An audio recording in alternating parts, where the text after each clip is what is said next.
We have an almost mystical tendency to wait for life's great lessons to arrive with the grandeur of a storm. We hope that the wisdom that will redefine our existence will be delivered to us by a charismatic mentor in a secluded retreat, that it will leap from the pages of an old, dusty book, or that it will strike us like a ray of blinding clarity at the climax of a dramatic personal crisis. We've been conditioned to believe that transformation is a noisy event, a cinematic turning point, and we've spent a lot of time searching for those existential earthquakes, convinced that just one seismic shake can alter the landscape of our soul. I have lived most of my life with this expectation, with the radar always on, in search of these great masters and these monumental moments. I actively sought wisdom, believing that it was a prize to be won through effort and incessant searching.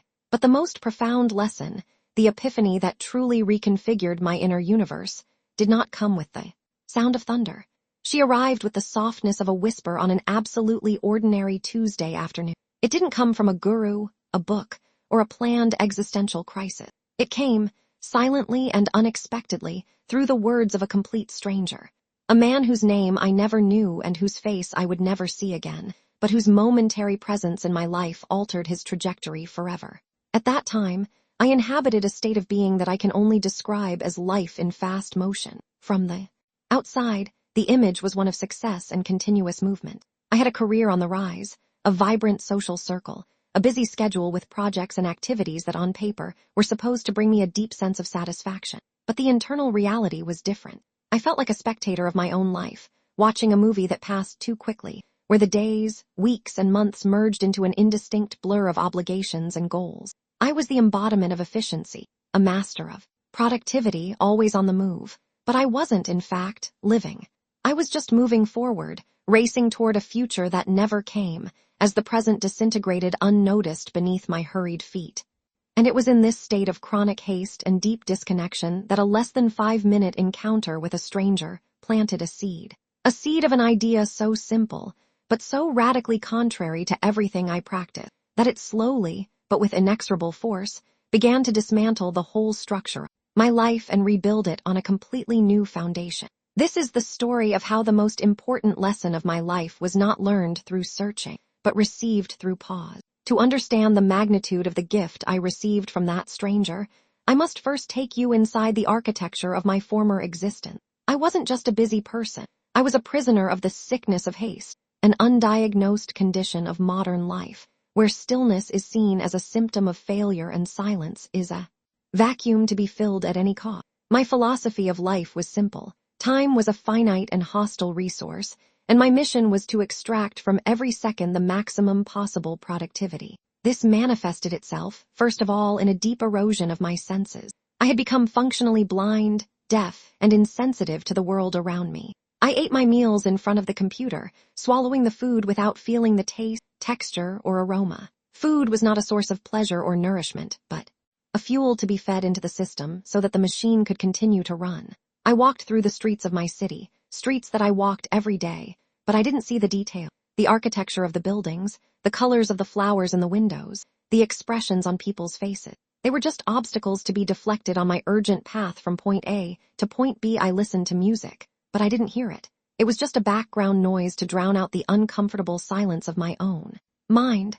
My senses, the portals through which life enters us, were closed for maintenance, in the name of efficiency. Mentally, the situation was even more chaotic. The metaphor of an internet browser with 30 tabs open is not an exaggeration. It was my cognitive reality.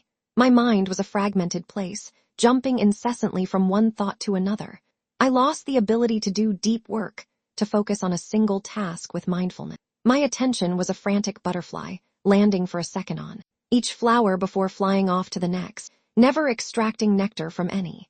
This resulted in superficial work, careless mistakes, and a constant mental exhaustion that accompanied me from the moment I woke up to the moment I passed out in bed, my mind still spinning. But the most tragic cost of this fast motion life was the way it commodified my relationship. Love, friendship, family connection, everything was unconsciously placed in the same time optimization spreadsheet. Calling my mom became an item on my to-do list. A dinner with friends was an event on the calendar, often seen as a social obligation that competed with my desire to be productive. The conversations became transactional.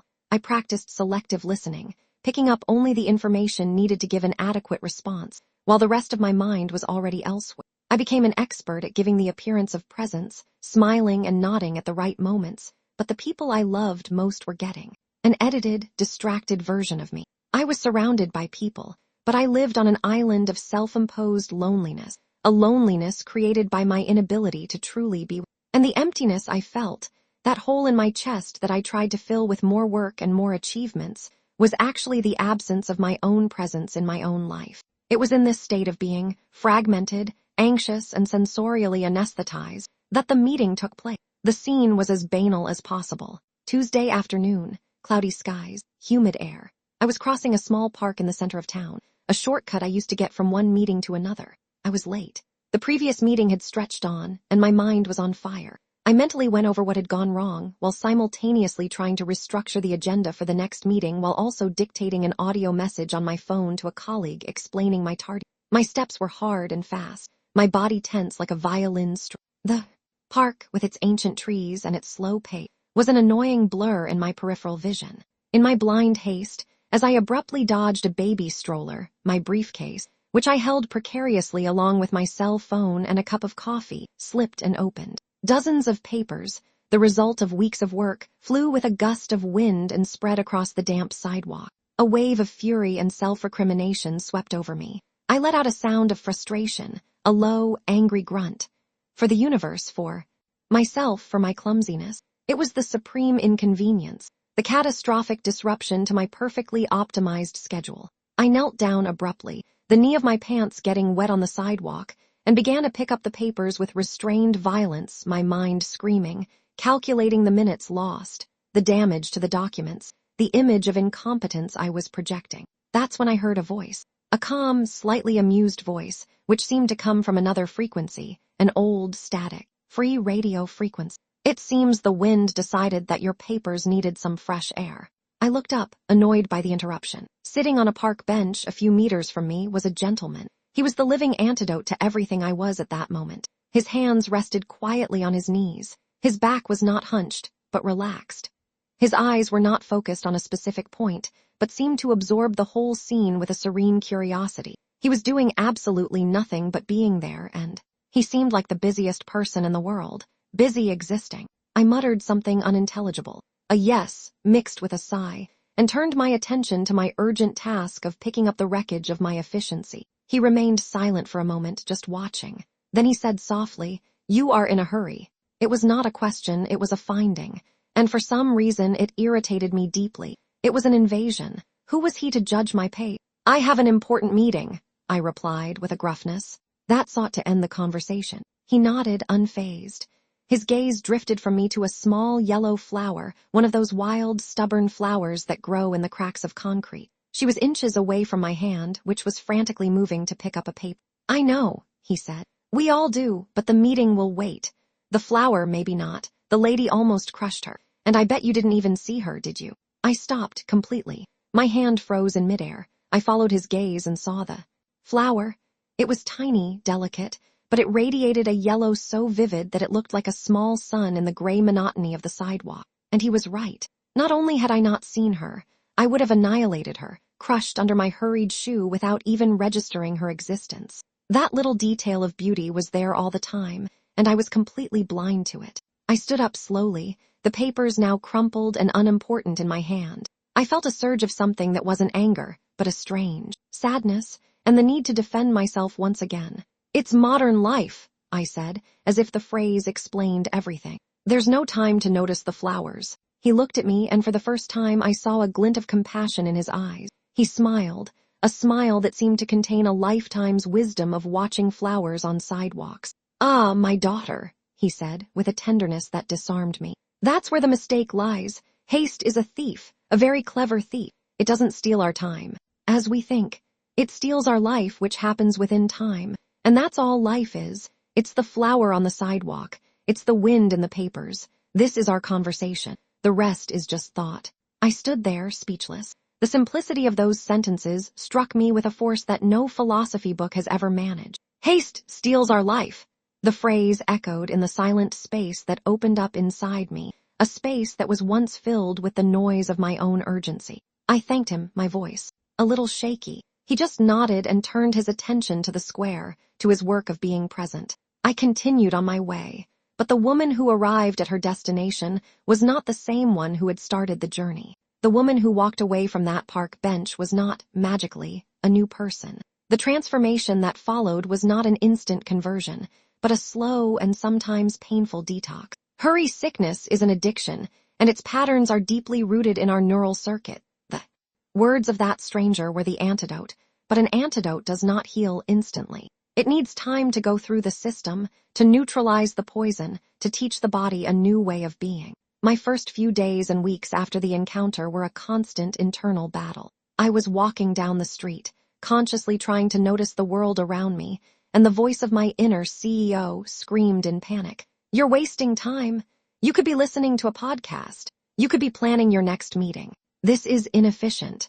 It was a war between two parts of me, the part that longed for the peace of the presence, and the part that was terrified of the loss of productivity. In order not to overwhelm myself, I decided to start small. I created what I called the yellow flower practice. My only task every day was to consciously find and appreciate a small detail of beauty in my environment that I would normally overlook. On the first day, it was the way smoke came out of a teacup. In the second, the intricate pattern on the wing of a butterfly that landed on my window. In the third, the contagious laugh of a child on the subway. This simple exercise began to operate a subtle but profound change.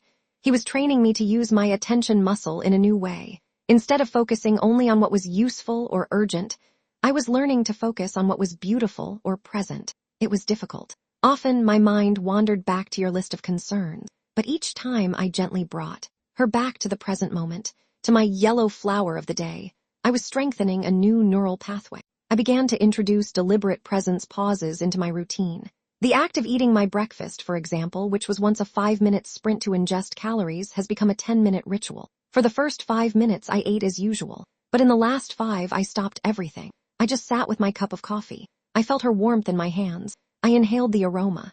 I would take a sip and try to identify all the flavor notes. Those 5 minutes of mindfulness were, at first, almost unbearable, but over time, they became the calmest and most centered part of my day. The litmus test was in my relationship. I decided to practice radical listening with a friend. In one of our conversations, my intention was not to give advice, nor to share my own stories, nor to solve their problem. My only intention was to listen. Listen not only to the words, but to the pauses, the tone of voice, the underlying emotion. It was one of the hardest conversations I've ever had, because it required me to silence my noisy ego. But at the end, my friend looked at me with teary eyes and said, "I don't know what was different today, but I felt heard in a way I hadn't in years." At that moment, I understood that presence is the purest form of love and generosity. As the practice deepened, the detox began to give way to a complete reconfiguration of my life experience. I began to receive the gifts that the presence offers, and they were far richer than any reward that my previous efficiency had given me. The first and most paradoxical gift was the richness of time. I, who lived with the chronic feeling of not having enough time, began to feel that my days were longer, more spacious. The clock hadn't changed, but my perception of time had. By fully inhabiting each moment instead of rushing through them, time seemed to expand. I discovered the difference between the time of the clock, the chronos, which is quantitative and relentless, and the time of the soul, the kairos, which is qualitative and flexible.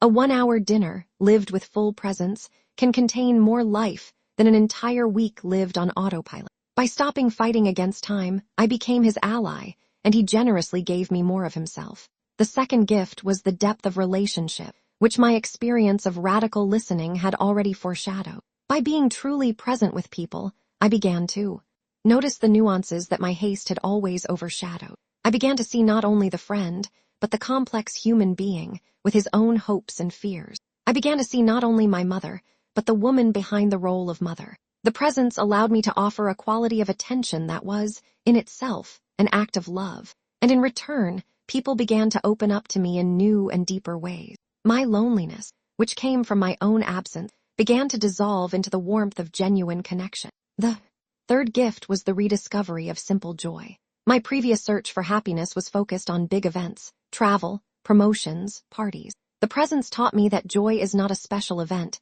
but a quality of attention that can be brought to any moment. I began to find a deep and serene happiness in the most ordinary things: the pleasure of cooking a meal, the satisfaction of reading a book without interruption, the beauty of watching the rain through the window. My baseline happiness level was recalibrated. I no longer needed grandiose stimuli to feel good.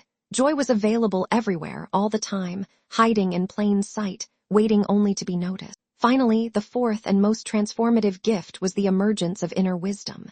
The voice of the stranger in the park was the catalyst that allowed me to finally hear my own voice. My mind, once a whirlwind of planning and worries, began to have moments of silence. And in that silence, my intuition, which for years had been drowned out by noise, began to speak. They were whispers at first, a sense that I should call a certain friend, an impulse to explore a new path, an internal no to an opportunity that seemed too good to turn down. By learning to be present in the outer world, I learned to be present in my inner world. And I began to make decisions that were not based solely on logic or efficiency, but on a deep alignment with my true self. The stranger did not give me the answers. He taught me to create the silence necessary for my own answers to emerge. The journey that began with papers scattered on a sidewalk and the observation of a small yellow flower taught me the most crucial lesson of my existence. The quality of our life is not determined by the quantity of our achievements, but by the quality of our attention. We put so much effort into drawing the perfect map for the future, to optimize the route, to ensure that we reach the destination as quickly as possible, that we forget the only inescapable truth: life can only be lived in the territory of now. The stranger in the park was not an angel or a guru. He was simply a man who had mastered the art of inhabiting life itself. He showed me that this wisdom is not an esoteric gift reserved for the few, but a skill that we can all cultivate. It is the ability to stop, to breathe, to notice. The great secret to finding the life we seek so much is not to run faster towards it. It is to stop running altogether and to allow life, which is already here in all its ordinary and extraordinary beauty, to finally catch up with us. Today, I don't invite you to change your routine, to add one more task to your list. On the contrary, I invite you to a small act of subtraction, an act of rebellion against the tyranny of haste. Find your own yellow flower.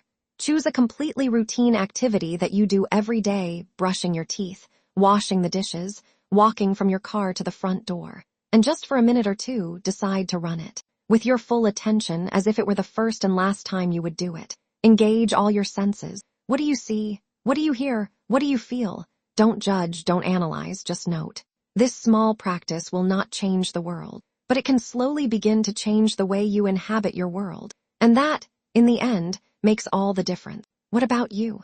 What was your yellow flower today? What was the small detail of beauty or life that you noticed that would normally have gone unnoticed? Share your discovery in the comments. The act of sharing our attention multiplies the beauty in the world. If this reflection invited you to take a break, leave your like and subscribe to the channel. Together, we can continue to learn the art of walking slower and living more deeply. See you in the next video. And remember, the future you pursue so much can only be lived in one place, in a present that you ignore so much.